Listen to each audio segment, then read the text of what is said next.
probably should be here, but if anybody else can help with that, like, dazed and confused look that somebody's like, there's no gelato, like, you just tell them, we're not. Otherwise, most people should probably, if they intended to be here, I think there were like 6 more people paid, they can just scoot on in, and I have some more chairs in the back. So, my name is Carolyn. My husband, Master, and I own this. We own Eddie Cano restaurant. I started this event series about 1.5 years ago. We started with Thursdays, because for me, Thursday is a good night that people like to go out. So we started with the first Thursday of the month with the Women's Networking Happy Hour, which is super cool. Many of you have come to it. The second is an Italian wine tasting, which I lead. I'm an Italian wine sommelier. The third is an Italian conversation happy hour. And the fourth is the Spotlight Speaker Series. And my thinking was that there are so many cool, interesting people who live in this neighborhood and that have been coming here. We've been open almost 4 years now. I'm like, oh my God, you do what? That'd be so cool if you'd be willing to give a talk, because people are interested in these things, and it's a small, intimate neighborhood community sort of setting. I also didn't want to try to compete with politics and prose because I can't. And second of all, what they do is very, author specific, and they have a very, very long, deep reach. And I was like, but if we could do something complementary to add this sense of the community to the block, I'd love to do so. So our very first spotlight speaker, I think, was September, and it was a woman who did a talk on the history of color in art, which was super cool. Then we had a cocktail historian, and for me, I was just looking for like a total mix-up. And so Emma had contacted me because a regular had suggested, because her book just came out, had suggested that maybe she, get on our little circuit here. And I was like, wow, I don't know who this person is. And then I looked, I was like, ooh, 2-time TED Talk speaker. That is super cool. And then I was looking at the rest of her bio and everything online, and I was very interested myself to hear more of what she has to say. So similar to like when I buy wine, I don't buy wine that I don't like. The same thing with my speakers. I wouldn't book a speaker if it wasn't a subject matter that interested me. But other than that, I don't know anything else about Emma G, so I can't wait to hear more. And I'm going to stand over here so I can kind of buffer the door, get them the drinks, and not interrupt. But take it away. Awesome. What an introduction, guys. Fantastic. So, kia ora. My name is Emma G. I'm originally from New Zealand. Woo! No, I'm not Māori. But thank you. I appreciate that. So I kind of have in New Zealand, we have a typical way of introducing ourselves called a pepeha, which is normally done in Māori. You guys don't speak Māori, and I am not Māori, so I will say this in English. I grew up in Raglan, a small town on the west coast of the North Island, New Zealand. My mountain is Karioi, which is depicted as a pregnant woman who is waiting for her long-lost husband to arrive back, but she has been waiting patiently with her hapu belly, beautifully lying in the sunset every day. My ocean is the Pacific Ocean. My river is Waikato. My marae, or church or meeting house, is Alfred Street Baptist Church here in Alexandria. My grandparents were Nasser and Carol Fisher. Nasser was from Iran. Carol is from Iowa by way of Norway, obviously. And my father was from Fiji. My mother was from Pennsylvania, and I was born in New Zealand. So I tell people that I'm overcoming racism in one body. And my whole thing is, the reason why I like to introduce myself that way is because the pepeha is a way of people to not just know a person, but recognize where we come from. Because everything, when we look back far enough, everything is interconnected. When I tell people my family's in Iowa, I often get cocked eyes and heads and things, and people getting very confused when I tell them I'm a quarter Norwegian. So and then we find some sort of similarity in there. So that's a really important part of where I come from and why I introduce myself the way that I do. Okay, so why am I here? The purpose of what I wanted to talk to you guys about is in relation to my new book, Mental Health Sounds Like This. I have been a DC resident now for 11 years. I moved here, thank you. I moved to the States, however, after a pretty epic 2014, I'm not going to lie. In New Zealand, we have a very interesting way of looking at life in terms of interconnectedness, yes, but there's also our version of, you can cough, go ahead, okay. In DC you might have heard the saying, crabs in a bucket. No? Maybe that's a black person thing. Okay. What's the expression? Crabs in a bucket? Crabs. Yeah. Okay. Well, in New Zealand, the equivalent would be tall poppy syndrome. And what that means is that when one poppy grows too tall, the rest of the poppies cut them down. Crabs in a bucket is similar, where, you know, the minute a crab gets out of the bucket, the other crabs instinctively try to pull it back in so that they don't escape, if you will. So I say that to mean, in 2014, Hey! Sorry to interrupt. You said to be on time. Divas, I tell ya. That's okay. So in 2014, I kind of reached the peak of my poppiness, if you will. I came 6th in X Factor New Zealand, being kicked off because they took me behind the scenes for the behind the scenes special, and the up close interview. And every question they asked, I answered honestly. And they kind of pulled me aside and said, Emma, we need you to be a little bit angrier. We need you a little bit, a little more feisty, a little more, play the role of an angry black woman. And I looked at them and I said, I'm not angry, nor am I a black person. As we have established, my color comes from Fiji and Iran, not the African American lived experience. So kindly, no. Let me go and do my own thing. Meanwhile, my band at the time, Static Era, reached number 11 on the top 20 charts in New Zealand. I was the ambassador for Tough Mudder when it came to New Zealand, and I won the New Zealander of the Year Local Heroes Award as well for my work with young people. All of that kind of culminated to, this is going to sound really cheesy, you're welcome. I was sitting on my bed one morning thinking, what am I going to do with my life? And I'm listening to the radio, as one does, and of course the songs that came up on ZM Online were two songs. One is It's My Life by No Doubt, and the other was The Middle by Jimmy Eat World. And I thought to myself, if my life were a movie, these are the songs that are playing right now at that very moment when my life is about to change. And that is when I decided to move to America. So secretly, I'm a teenager in a grown-ass body, and I decided to book my ticket, worked in Massachusetts for 3 months as an outdoor hiking instructor at a girls' camp. Between that job, I found another job working as an outdoor science education teacher in Connecticut, had 11 days off between those two jobs, went on a road trip to Indiana, of course, and broke down in New York State. Ended up getting picked up by my friend's boyfriend at the time and taken to Rockville, where I stayed for 3 days while my friend's car got fixed. I didn't know anything about Rockville. I had no idea what to expect about DC, but I had a guitar with me. And I decided I would take my guitar and I would try my hand at busking in what was referred to as Chocolate City to me, but I have no idea what that meant. So I went and busked at Gallery Place for 3 days, made $65 the first day, $75 the next day, and $100 the third day, and thought, you know what, I could do this full time. So I decided to move to DC after my 3-month stint in Connecticut, where I made my living as a street performer for 5.5 years. Now, let me go back a little bit, because I realized that becoming a busker and doing the whole guitar thing and singing for people on the street is a little bit left of center for a lot of people, especially here in the nation's capital. So let me explain why music. Great question.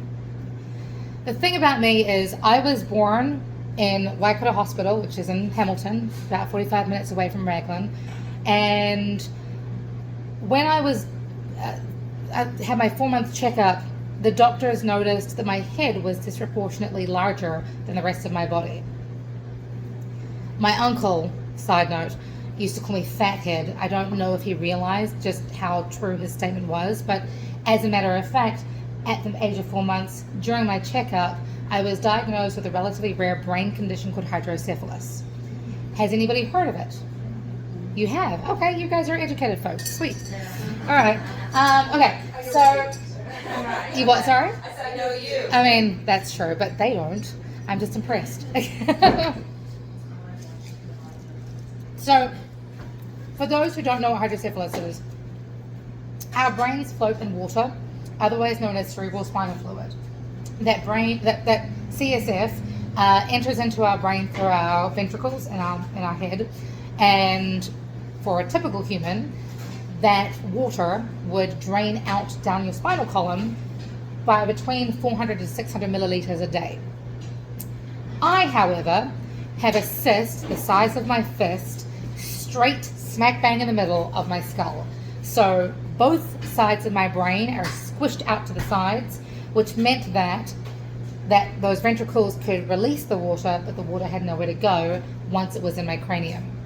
So when they realized this, thank God for science, a shunt, or a really long tube, was inserted into my brain, draining out into my peritoneal cavity.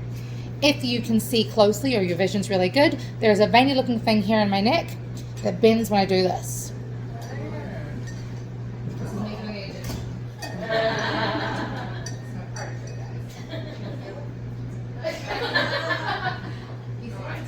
Yeah. Alright, okay, cool. Yeah. So that tube literally saved my life. It gave me an opportunity to, function as a normal human being before my head got too big. However, of course, as with everything in life, there are complications. So when I hit puberty at a very young age, those complications seemed to surface, and so by the time I was 12, I've had 10 brain surgeries and 24 surgeries in total. Super fun. Highly recommend.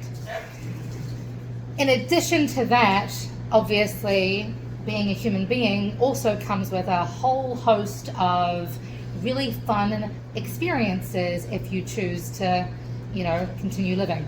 So also by the time of, before I go into this, is anybody here, do we need a trigger warning at all? Are we safe space? Yes? Okay, cool. So again, by the time I was 12, had the 10 brain surgeries. By the time I was 19, I'd had those 10 brain surgeries, 24 surgeries in total. Had also been sexually assaulted and or raped 3 times by that time. I also lost various people to suicide, alcohol addiction, and drug addiction. And I had also, I'm going to say survived a stint of homelessness or unhousedness, whatever the term is these days, for an extended period of time as well. Life was difficult, but for me, music became the thing that really helped me to stay centered, stay grounded, understand myself, express myself in a way that felt safe, because creative license is a thing, and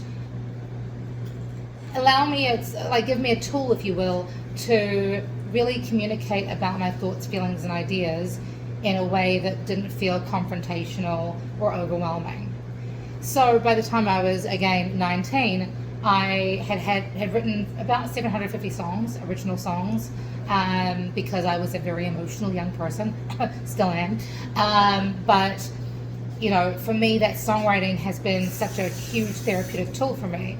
Now, not to say that I didn't go to therapy, I absolutely did, but there's therapists and then there's therapists, right? And some of the therapists that I went to were not my type of therapist.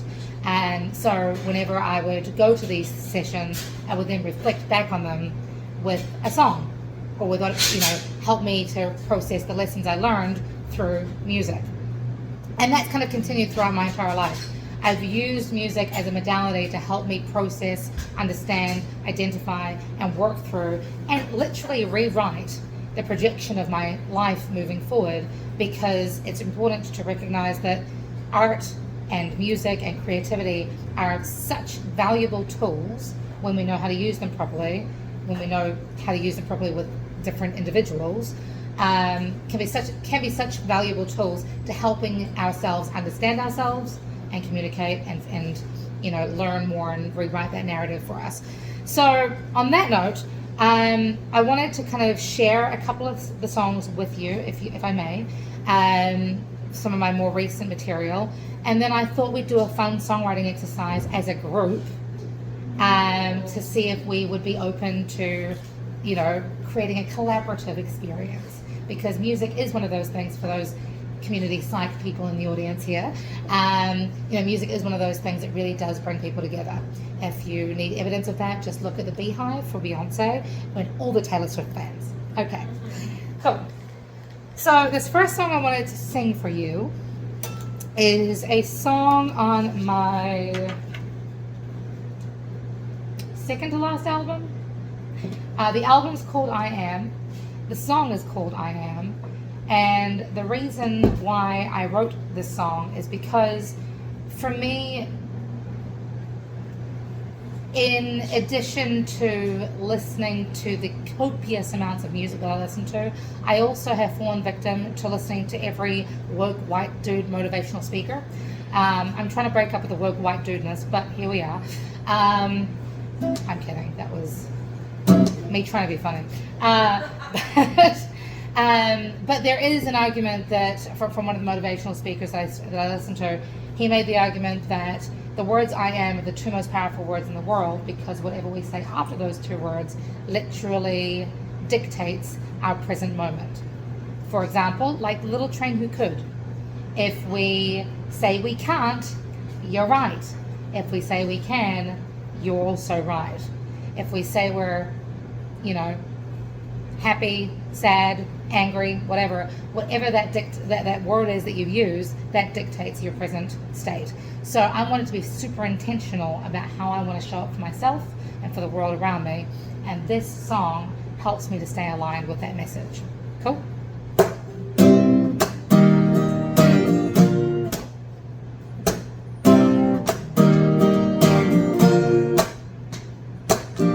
If I'm the story I tell myself,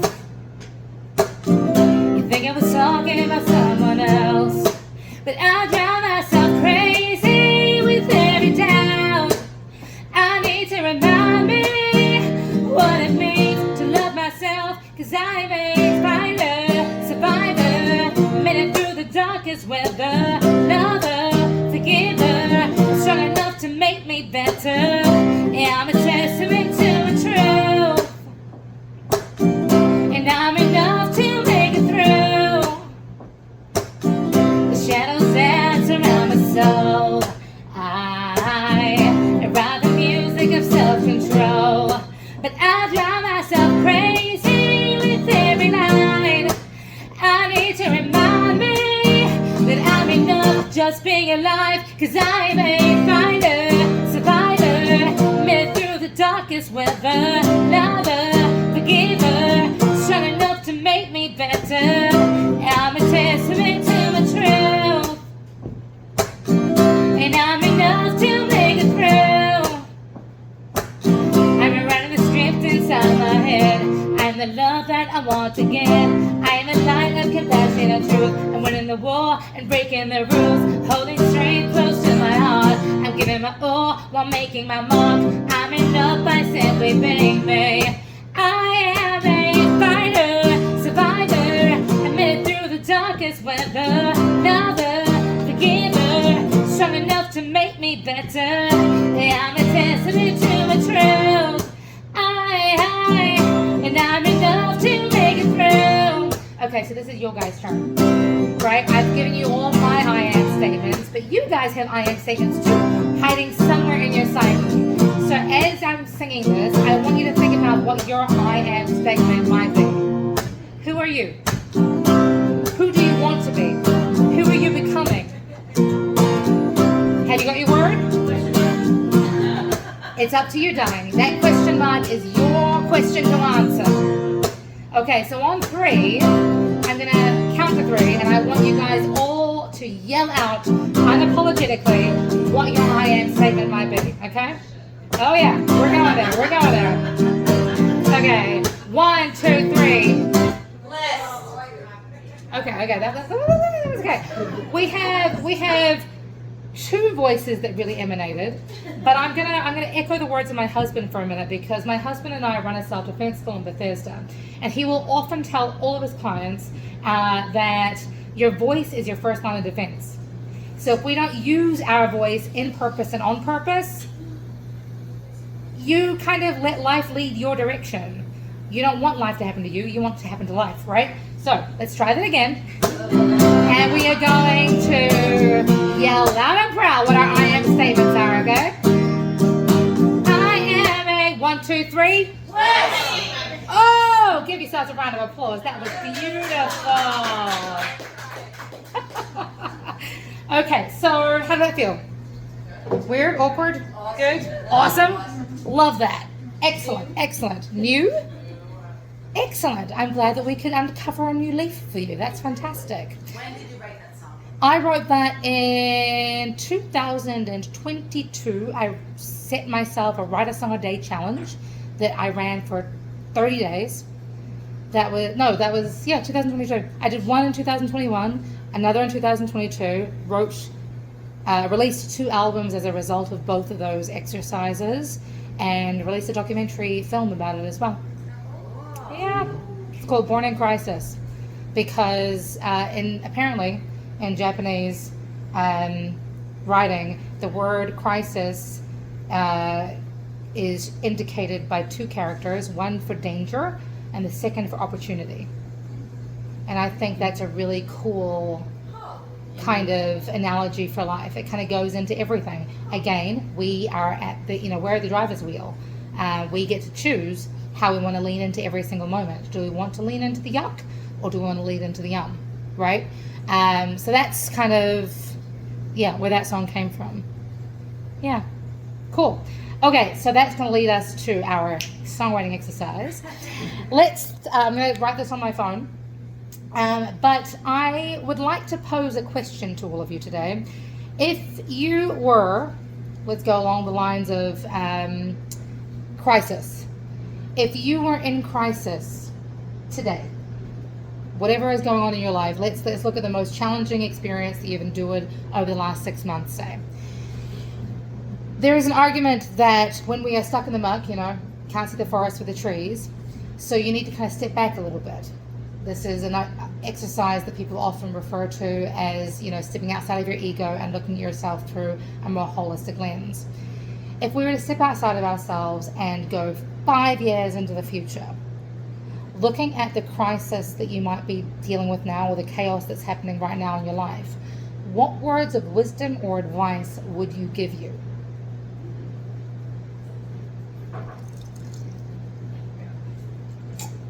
Hit me. You're stronger than you think.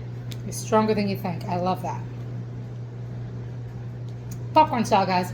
Doesn't matter. It's all gonna be okay. It's all going to be okay? Self-compassion is the way. Self-compassion is the way. Lovely. More patient than I thought Hold on. I could be. Take a deep breath. More patient than I thought I could be. One more time.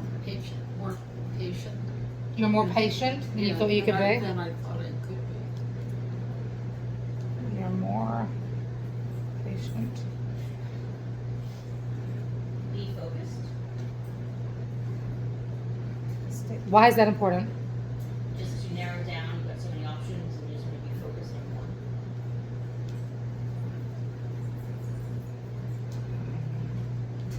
one. Okay.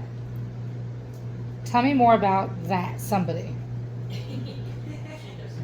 That's not true. Speak. More about being focused. Sure. Just when you try to figure out one of those many things you can do. Okay. There's so many options out there. Just try to. If I was to tell myself in the future, I'd be like, just focus on one thing rather than everything.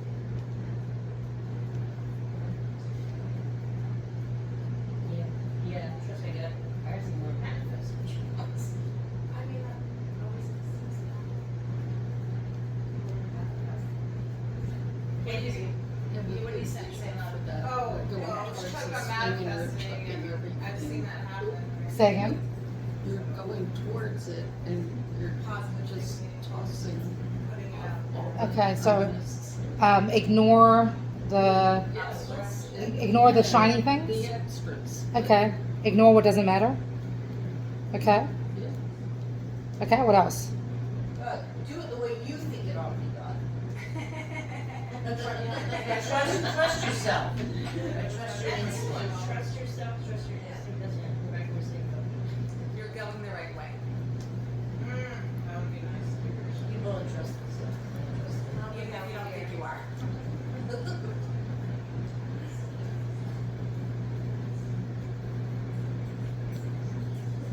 Okay, awesome. Anything else? What other advice would we give ourselves? You're loved. Tell me more about that. Well, it's just, I mean, so I went through a very difficult time. And what kind of kept my spirits up was that I knew that there were people, right? And that people would love me no matter what. No matter what other people said about me. No matter what Ted Cruz said about me. Let's not relive that. You know what I'm saying? But it's just, you know, Yeah. it's like, I mean, that's, to me, is the epitome of sort of self-empowerment and self-confidence, to know that people that love you, no matter what. Okay. Social network. That's what it is. Present, Yeah. Yeah, I might also say, practice gratitude. Because I think we regularly just kind of marvel at how lucky we are.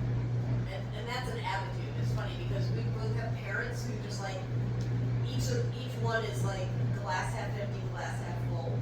And, you know, we each had one parent who think they just had the most unlucky existence. And then the other parents said they had the most fortunate existence. And I'm like, it was the same life. So you think compassion? I just spent the day with a half glass half full mother. Yeah. It was exhausting. Karen, what it is. Alright, so I gotta put this other thing back. Oh, it's. This one's loud, that one's gonna. That's work. okay. It I'm gonna falls all speak over. This loudly. is I can actually speak good. loudly. Okay. Awesome. So tell me more about the glass half full. Why is it important to be grateful? So if you think positive things happen, put it out there, expect to manifest. It's also because you appreciate what you already have. Yeah. You have what you need. Along those lines. You have what you need, actually. I just think it's hard to move forward when you think everything sucks. Yeah. Right? Yourself. You think, Yeah. it's hard to like, Yeah. it's hard to get out of it, it's hard to move forward. Okay, cool. So if we were to then take all of this conversation as it's happened organically and summarize it, what would we say? Nope. I use ChatGPT with my clients for a very specific reason, but today is not that day. Summarize what we just said. Nope. Summarize what, sorry? Summarize. Yeah. I thought you were talking about ChatGPT to summarize. No, Like yes. a song title or a No. Just if you were to summarize what this conversation has been over the last 5 minutes of us talking about that advice, what would you say? Okay. Perspective. We talked about empowerment in reference to your strengths. Empowerment. Cool. Where strength comes from. Yeah. Okay. Anything else? It's almost like choosing to be positive.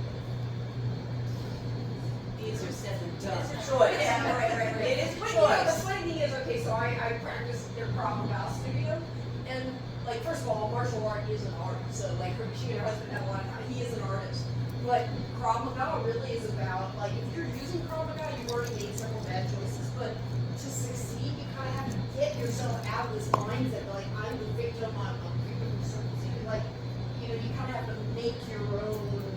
You're luck. the victim of yourself. Yeah. We are the victims of ourselves. Right.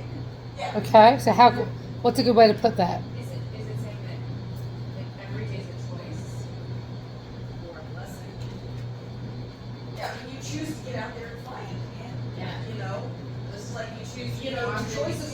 white hair curls or not, and, you know, she's Choices funny. we make.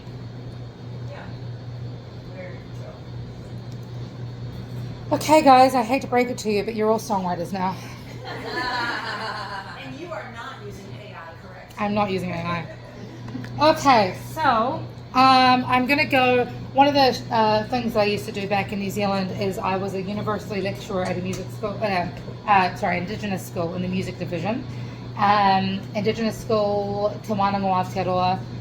They're one of the largest tertiary institutes in New Zealand, but the lens was very much on Pacifica ways of teaching, which means very student driven, which means very open and honest, very safe learning experience, and more importantly, teaching the students where they're at, which is very much what I'm about when it comes to when I coach, because you can't teach somebody who is hungry if they're hungry, right? You need to give them a sandwich first before, or a salad, before you can hope that they can learn from you. So I say all that to say that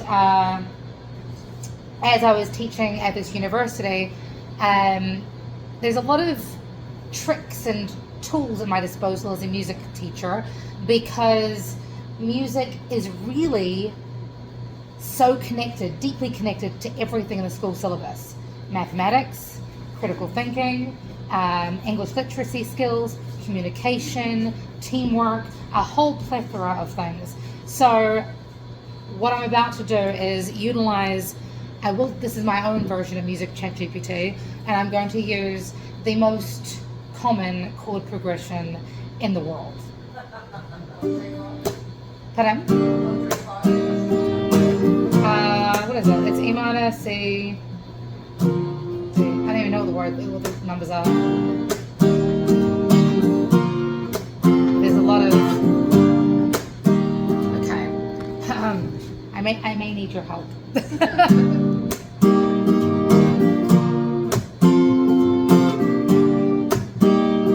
Do we like this?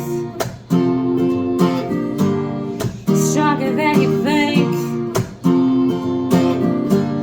It's all gonna be okay. Take a deep breath. Self-compassion is the way. You're more patient than you could even think you can be. Stay focused and narrowing on one. So many options available to you. Focus on you and trust your gut. Ignore what doesn't matter. Do it the way you think things should be done. You're going the right way. It all comes back to trust.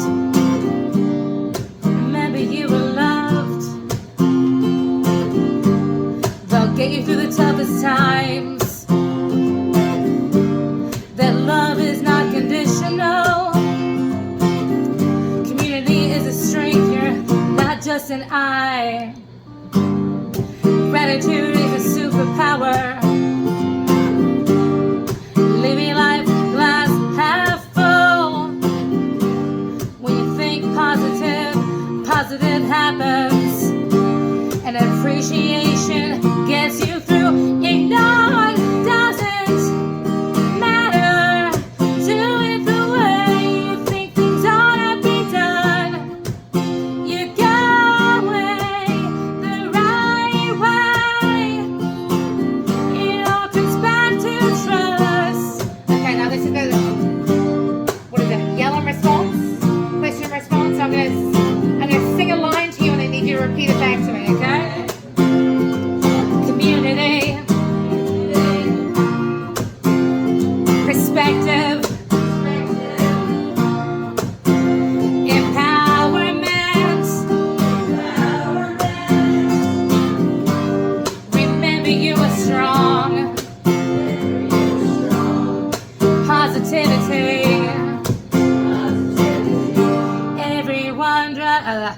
Everyone has a choice. Count the blessings.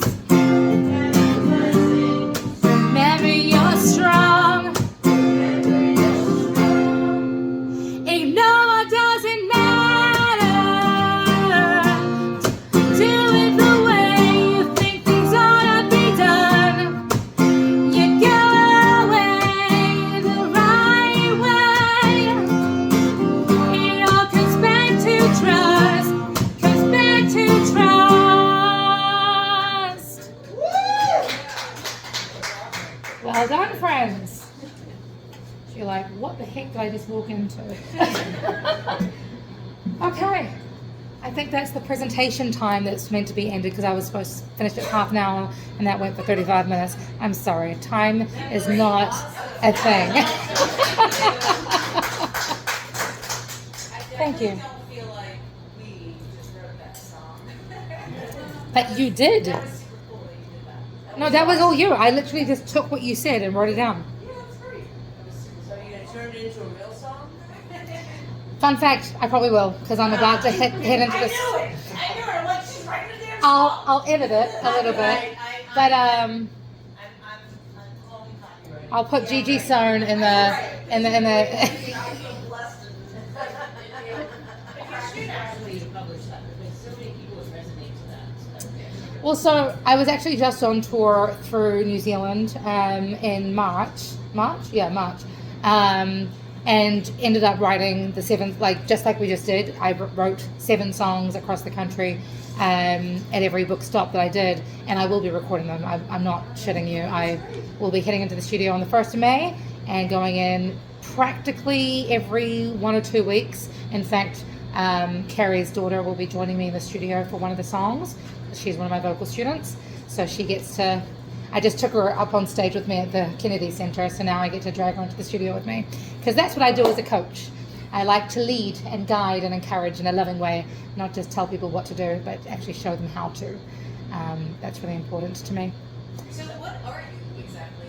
I'm human. I'm no, human. I mean, so from a professional standpoint, you're obviously a singer-songwriter and you do your talks and motivations, but if somebody were to book your services, What I offer is workshops. I offer one-on-one coaching and group coaching. I also offer musical performance and commissioned songs. but what do you coach towards? So I'm an empowerment through songwriting coach, and my specific demographic that I like to work with is teenagers. Although my oldest teenager is 66, so that is definitely a loose term. No, she's great. But my whole thing is about helping people use music as a way to express themselves in new ways, or help them find that thing that they might have let drizzle away or whatever, fizzle away. For teenagers in particular, it's I want to be the person I needed when I was a teenager. Because as a teen, what I found was I was writing all this music, but the music was, as my radio boss used to tell me, angsty girl rock. It wasn't until I realized that songwriting actually gave me tools to cognitively reframe my issues and help me write myself out of them that I started to use music intentionally, right? So what I help teenagers do is to cognitively reframe their experiences through songwriting and help them to write that into songs so that they've got their own personal mantras that are a little more fun than affirmations that you say to yourself in the mirror. And then I also, I do a lot of life coaching in conjunction with that. So I'm like the big sister for most of my clients, to just help them, realize that they've got parents who love and support them and who have all the advice for them in the world, but so many teenagers don't like talking to their parents. So I'm a safe person for them to come to express their frustrations and work through those frustrations, and then I will help guide them through finding those answers for themselves within themselves. Does that make sense? We availed ourselves of these services. We had a teenage daughter during the COVID pandemic, and that was like a great thing to do because this kid, she has some issues expressing feelings. It's like talking to a grizzled World War II veteran, and she's still like talking to us, but she talked to you. And I'm like, She did okay, talk to me. whatever medium you need, stop. But was she musically inclined? Nope. Are they, so the kids that you're with don't have to have any interest in music at all, and you almost with us, you almost force It's them not to- that they don't have interest in music. Every teenager has an interest in But it's music, not their- but they're not. They don't see themselves as a musician necessarily. But when they can rap to a beat with their feelings, it's amazing. In fact, going back to my work at Te Wānanga Aotearoa, it's not just even about expressing their feelings as much as it could be about just finding the right vocabulary to express those feelings. A lot of our students at this university were not what you would call, A+ students. Some of them had been incarcerated and were trying to find their way back into culture, society. Some of them had dropped out of high school and were trying to get their way into, getting a job, etc. So they were not always the most confident when it came to speaking. However, when you give somebody like that a beat, it was incredible to watch. That was in New Zealand. A couple of years ago, I was teaching at a high school in Montgomery County. This school was one of those schools that was gifted one of those long-term sub-teachers who had never taught a day in his life and didn't know how to teach and was ex-military, to a class of brown and black children. And so what I walked in on was him consistently, and I'm sure he didn't mean this by any ill will here, but consistently yelling at the kids, telling them to shut up, telling them to, a number of colorful words came out of his mouth, which just broke my heart. There was one kid in particular who was acting up, and the teacher was kind of giving him a piece of his mind and then saying, we're going to call your parents, you're going to go in detention for your whatever. I interjected and I said to him, okay, I pulled him aside and said, what's going on? What's actually, why are you acting up? Turns out his father had died a couple of months previous from a gunshot shooting. His brother had just been incarcerated and his mum had just been diagnosed with cancer. Going back to my previous statement of you need to teach the kids where they're at, how do you possibly expect a kid to learn if you don't know that backstory? And this kid didn't know me from Jack. So, what do? Well, what I did was, okay, I want you to go home. I want you to find me the dopest hip-hop instrumental you can find on YouTube, and I want you to rap to me everything that's going on at the moment. You want to talk about vocabulary? This kid came back, not a cuss word in sight, and I gave him permission to cuss, as long as they rhyme, right? But he didn't cuss at all, and it was just his entire story, his entire struggle. Perfect vernacular, perfect self-expression, and he wasn't an issue from that day forward for me. So that's what I do. So I have a question. Coming from Australia to New Zealand. Yes, ma'am. Where in Australia from? Sydney. Ah, But I'm terrible. Canadian. You're also Canadian? Yeah. Oh, interesting. Okay. So I met you down in Manny's years ago. And I thought I recognized your face. Yeah. Everyone's like, the hair, got the hair. Yeah. The newsletter you send out all the time. And I Yes. heard you coming out with a book. But you haven't been spoken about the book so much. So Yeah, good point. Tell us about the book. Oh, yeah. You mean I haven't talked about the book today? Oh, my bad. Sorry. I wrote a book. It was so let me go back. I used to, when I first moved here and was busking, I was an avid performer at the Silver Spring Farmers Market.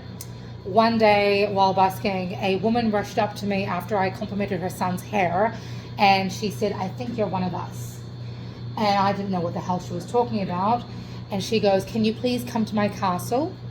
And so I was like, sure. She goes, for lunch. She lived in a pretty much legitimate castle in McLean, Virginia. And I ended up writing the theme song for her business, the Author Incubator. The song's called Together We Rise. The Author Incubator is a business that helps coaches write their first book, or second, third book, whatever, to help their businesses leverage the book's success to help them make more money, basically. It was really, I was their resident musician for 4 years before the pandemic erupted and everything went to crazy town. But over those 4 years, I got to witness her process with her authors. And that's what I kind of adopted for this book. What I was having difficulty with, Carolyn, was dialing in on who I was and what I was doing and how I could communicate that effectively. So when I was having a conversation with another girlfriend of mine here in the DC area, her name is Kimberly Shires. She runs a female-driven, for female, about female, for, all female recording studio in Silver Spring called Hear Me Roar Studios. She's somebody who I am always sort of like bouncing ideas off of. And I was telling her that I had this idea for this book in my head, but I didn't know what to, I didn't know what direction to put it in or whatever. And then randomly out of the blue, as I was walking her to her vehicle, it came to me.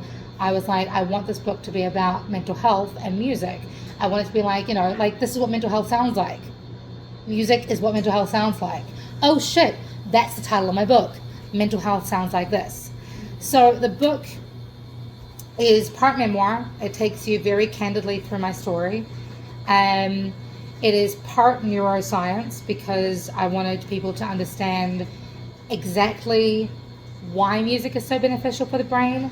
It's part hippy dippy because I'm hippy dippy, but I also want I wanted the spiritual aspect to be very prevalent throughout the book. Only because, as human beings, we are mental, physical, spiritual, emotional, and social creatures. We often ignore, unless we're religious, and even then, we're only Christian on Sundays, right? So I want people to recognize that was a joke. But I want people to recognize that music is something that can serve every facet of our being. So, so it's part neuroscience, part spiritual, part my story, part interactive. There's activities for people to do throughout the book. In fact, I just got off a podcast interview last week with a woman who is reading the book, and she's just finished writing her first song ever, which is really good. I don't know who she is, how she found the book, but whatever. So it's all these things. It's a very, I tried to structure it in a way that made sense and wasn't too overwhelming, but like the chapter 1 is your soundtrack for healing. 2 is the science behind music and emotion. 3 is sitting with your emotions. 4, identifying and understanding your emotions. 5, processing and working through your emotions. 6 is creating the blueprint. That's that cognitive reframe I was talking about. 7 is owning your voice and uncovering your superpowers. 8 is the role of performance and sharing your story. 9 is the somatic healing benefits of singing your own songs. 10, the science of sound and frequency. 11, the power of performing and owning your voice in the world. And 12, your voice, your power, the journey continues. Does that kind of give you a better overview? Yeah, you spoke about it, we hear it, we understand it now. Cool. To achieve when you started writing the book, and did you achieve that or something else? Where did you think the book was taking you professionally, personally, mentally, spiritually?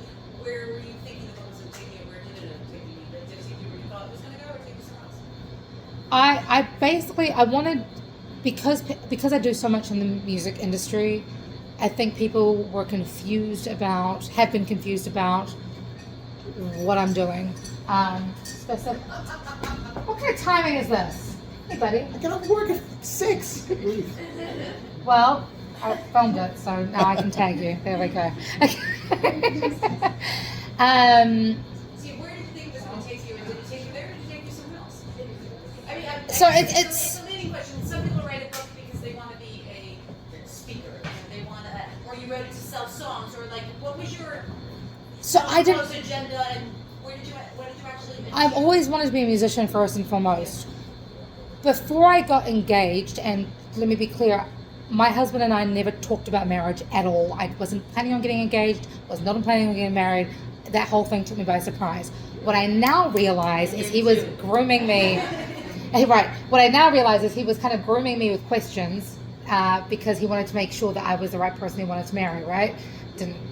I say that kind of half facetiously, but one of the questions he asked me was, do you want to carry on busking and playing in bars for the rest of your life? And I said, well, no, I think what I want to do is get into speaking. 3 days later, I got a call from TED asking me to do a TED talk. What was that? I didn't know that Gareth I didn't realize either. No, his name was Anik. He lives in Rockville. He's lovely. But yeah, so that was kind of the first iteration. The book came because after my second TEDx talk, I was like, okay, well, I've done now the story behind the music and why I write music. Now I want to show how turning struggles into songs actually looks like. Now let me write a book about it so that people can understand how it all plays in. I want this book to help people. I want it to help people. I don't do anything probably sillily. I don't do things because I want to profit from it or necessarily leverage it. I just want to help people. But I will say my wildly improbable goal, my wig, if you will, is I kind of want to disrupt the entire education system in this country to help infiltrate it with creativity and music so that we can help effectively teach Gen Z, Gen Alpha, and beyond more effectively. That's why I wrote the book. I don't think anybody would argue that what they're doing actually works. Well, I know it doesn't. Most or everyone. When I was doing my teaching qualifications in New Zealand, I was astounded to learn that most education systems and schools and whatever are still basing all of their learning styles around 18th century learning pedagogies, and that doesn't make any sense to me, especially not in the world of social media, AI, social isolation, the post-pandemic, mental health issues. Like, none of it makes sense. So what does make sense is creativity. What does make sense is communication. What does make sense is community. What does make sense is listening to our kids, right? And giving them a platform to be listened to and heard and understood and feel that. And so that's why I wrote this, because I'm so passionate about being the adult I wanted to be, that I needed when I was undergoing all the adversity as a kid. So Emma, can you talk? Oh, thank you. Come on, TJ. You said you're in the music industry, but you really aren't, right? I am. So, well, let's talk about. I refuse to get naked for the people, music but industry. Talk about the industry, and I mean, if you've had any. Because I've got several friends who were, like on the edge of stardom, and they started to deal with the record companies. And screw this shit, right? I mean, so have you ever dealt with the industry as we kind of know it? So in New Zealand, the industry is a little bit different. There's a lot of independent musicians, and so that's getting number 11 on the New Zealand charts, for example. That was all self-done. The industry in New Zealand is also it's very much, and here, to be fair, it's very much about who do you know, right? And how do you look? And I know a fuck ton of people, but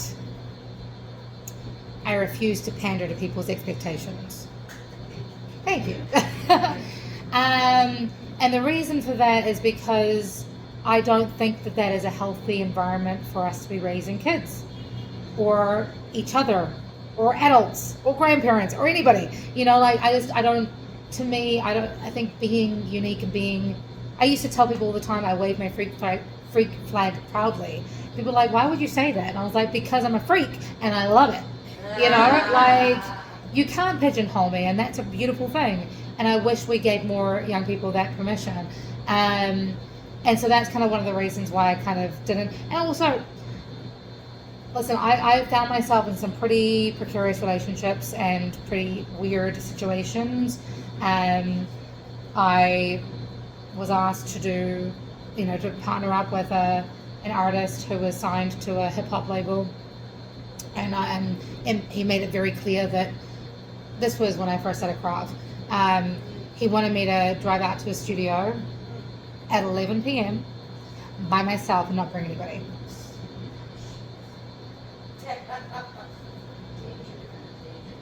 I took my now husband.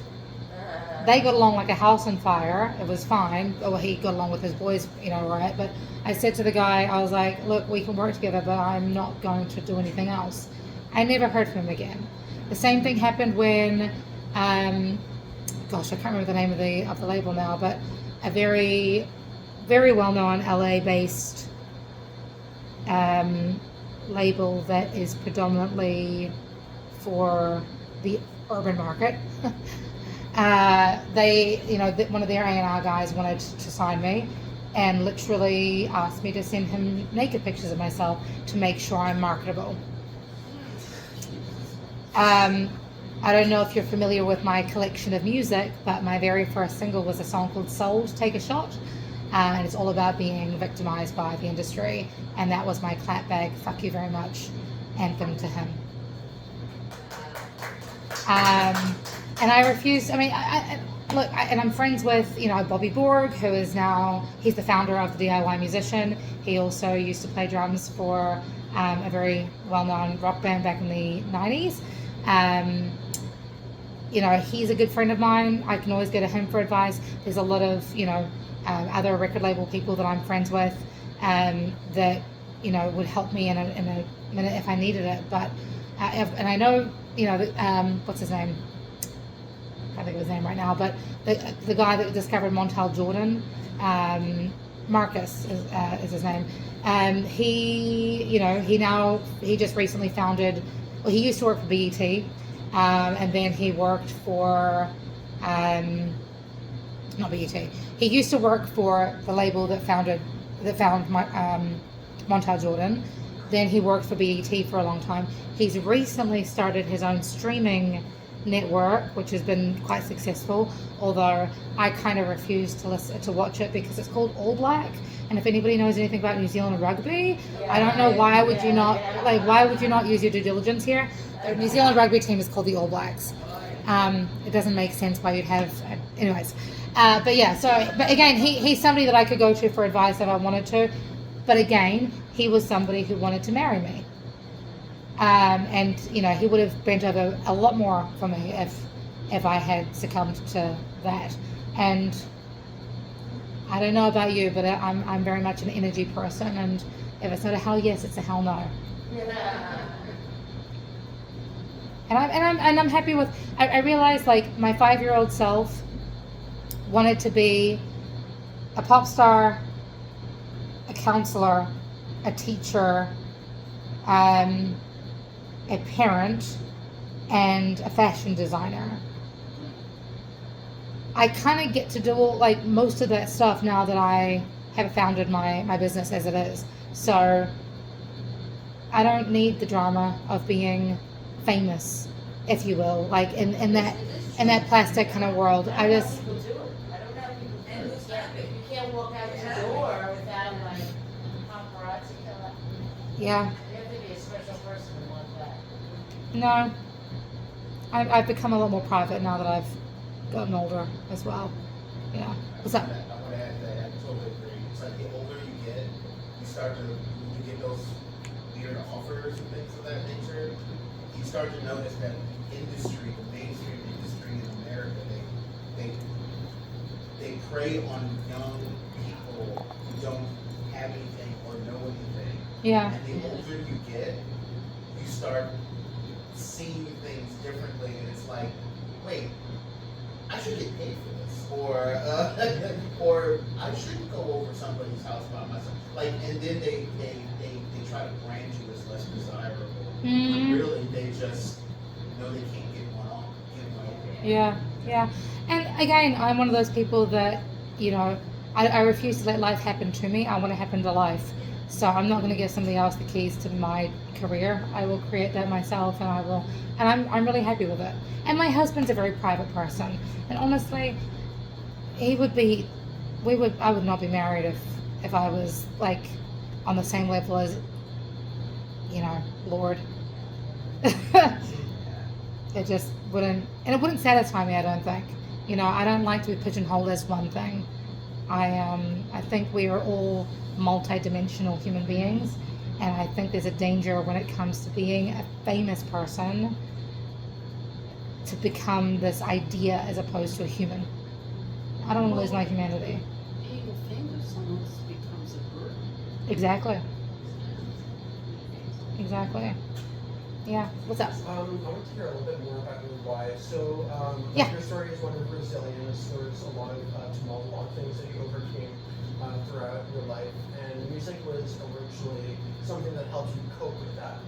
But something happened, something got you from using music as a coping strategy, more of like a tool for yourself, to wanting to provide that as a tool for others. And I'm wondering if you could talk a little bit about the thing that helps you Sure. get from that point to a more other focus. Sure. Other focus. So it started when I was 19. It was a really awful year for me. My dog died. His name was George. I'm still heartbroken. My ex-boyfriend committed suicide. My surrogate father, who was a country rock musician, died from alcohol abuse.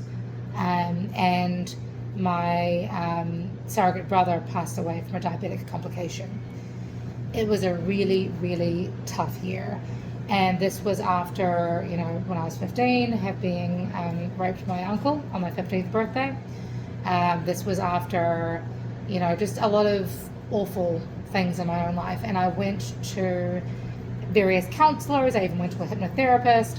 None of it worked. And then there was this one psychiatrist, which I wish I remembered his name. When my mother was still alive, I asked her if she remembered him. She did not. And I'm really, if anybody ever knows who this person is, please tell me. But he said something to me that kind of changed, clicked the switch in my head, which was the idea that, at any point in time, you can only do what you can do with the tools you have at your disposal at that moment. So we need to always have grace with our previous self and do better next time. And Carrie's smiling because she's like, I'm sure I've given that advice to people before. Fantastic. And so I needed to have grace with myself when it came to my sexual assaults, because I didn't know better. Things happened to me. It wasn't my fault. As I say nowadays, you can't help what happens to you, but you can control how you respond and what you do in the future, right? So that kind of clicked that switch for me when it came to songwriting and my relationship with music. I established my vocal coaching practice when I was 17. I graduated high school early, got my teaching certification, and my vocal coach at the time had a waiting list of about 60 odd people. So she gave me the list and said, go forth and start teaching. So I did. And through that, I realized most of what I was teaching was not vocal technique, it was confidence. It was giving people permission to be heard and to use their voice in purpose and on purpose. So when I started coaching here in the States, it was actually the founder of the Author Incubator's 12-year-old son, after coming to me for vocal lessons, he was the one who turned around and said, I don't want to just sing, Emma, I want to do what you do. And he was the reason why I started my youth empowerment through songwriting coaching, to help him process his feelings, although he was a lot more symbolic and metaphorical than I ever was. But he was the person that helped me understand, oh, actually, this is what I want to do. I want to be that adult that my teenage self needed. And since then, I've been able to work with hundreds of kids, which is awesome. Yeah, kids. They're teenagers, young adults. Yeah. Okay, any other questions for Emma? Does anybody want to buy some of those books? I have the books for sale if you would like to grab one. Does anybody want to follow her Bandcamp or Spotify? Listen to her music on the way. Well, and I will be releasing music. So, So what is it on Spotify? Emma G. There's 3 Emma G's on Spotify. 2 of them are white. They're not me. Okay. There you go. One of them's more gangster than I am, though. So just be warned. Okay. Well, yeah, she's hella gangster. Like she's got these fat beats and she sounds real like R&B. Like it's wild. And my husband was listening. He's like, "This isn't you. It's really good, but I mean, it's that gangster music that you can't really understand what they're saying, but which kind of pisses me off. I'm not gonna lie. Enunciation isn't key, you know. But yeah. So Emma G on all things. If you just Google Emma G, I will show up. Yeah.